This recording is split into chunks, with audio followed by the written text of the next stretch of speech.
Good afternoon. It's Tuesday afternoon. It's video time again.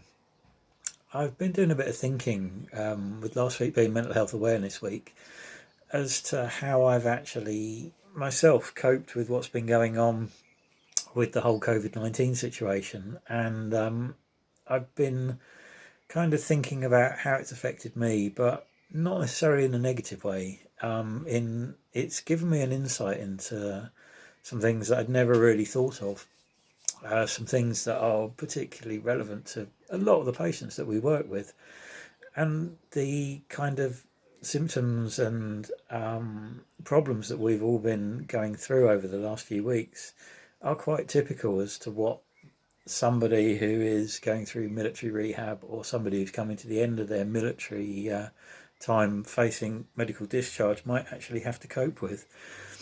Um, and I've worked my whole life ever since I left school. I've gone out to work, apart from 3 years when I was at college, um, and to suddenly be told you are not allowed to go to work anymore.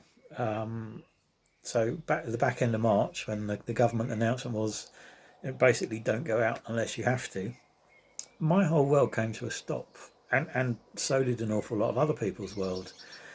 I've never had a period in time where I've not been working. So I've never really understood what it's like to have that taken away from me. Um, and this doesn't apply just to the military. This can be anybody through the course of illness or losing their job or whatever. How suddenly your world can change when everything you know gets taken away from you. So I I'm never going to understand what it's like to have done a full sort of term of 22 years in the military, and then suddenly you get told, right, that's it, your services are no longer required. But in a very small scale, just having my entire way of life taken away from me, the ability to go outside and to work and to interact with people, it probably took me a couple of weeks to really get my head round the concept of that. And to be honest, if I wasn't able to go out in the garden and do some gardening and just get out and about, I think I would have probably gone round the bend, or at the very least driven my missus round the bend. So it's opened my eyes as to what it's like, only on a very small scale, when everything stops. And I think another interesting thing I've noticed, that I've developed, is a sense of hypervigilance. Not in an extreme way, like a lot of our patients who have to deal with it on a daily basis, but when you're out and about and you know that you can't come into contact with other people in close proximity, you do find that when you're outside, you're always scanning around, you're always looking, you're coming to turn a bend in a road, and you kind of will go out of your way so you can see round the bend to see where people are. And this constant scanning and this constant having to be aware of where you are relative to everything else, and obviously anybody is a perceived threat at this point in time. So again, in a very small way, it's an insight into things that our patients potentially have to live with every day and will do for the rest of their lives. And again, I've fallen back on the being able to just go outside as a safety net, and then suddenly when that being able to go outside is also compromised, and you feel, I wouldn't say scared, but certainly uneasy about being outside, not knowing who you're going to come into contact with. Again, it's opened my eyes, and it's for me, whilst it's been hard, and I'm really happy to be back at work for a couple of days a week now, to be doing stuff again.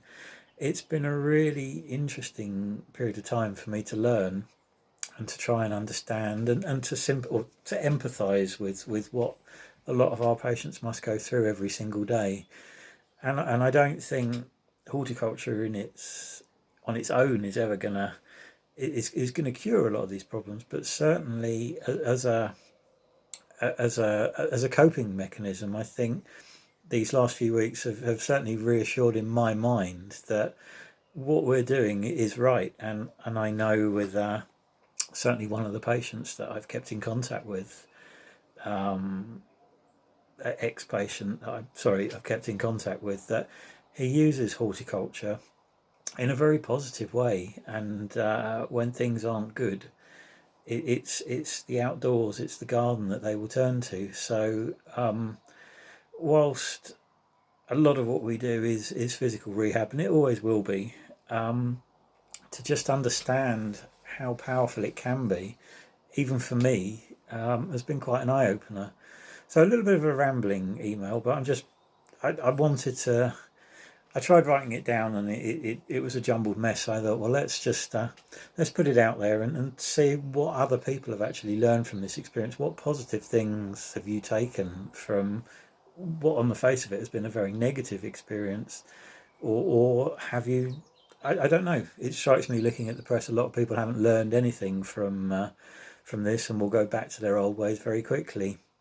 For me, it's just given me that little bit more understanding, and it's made me a little bit more patient, and given me the desire to want to learn.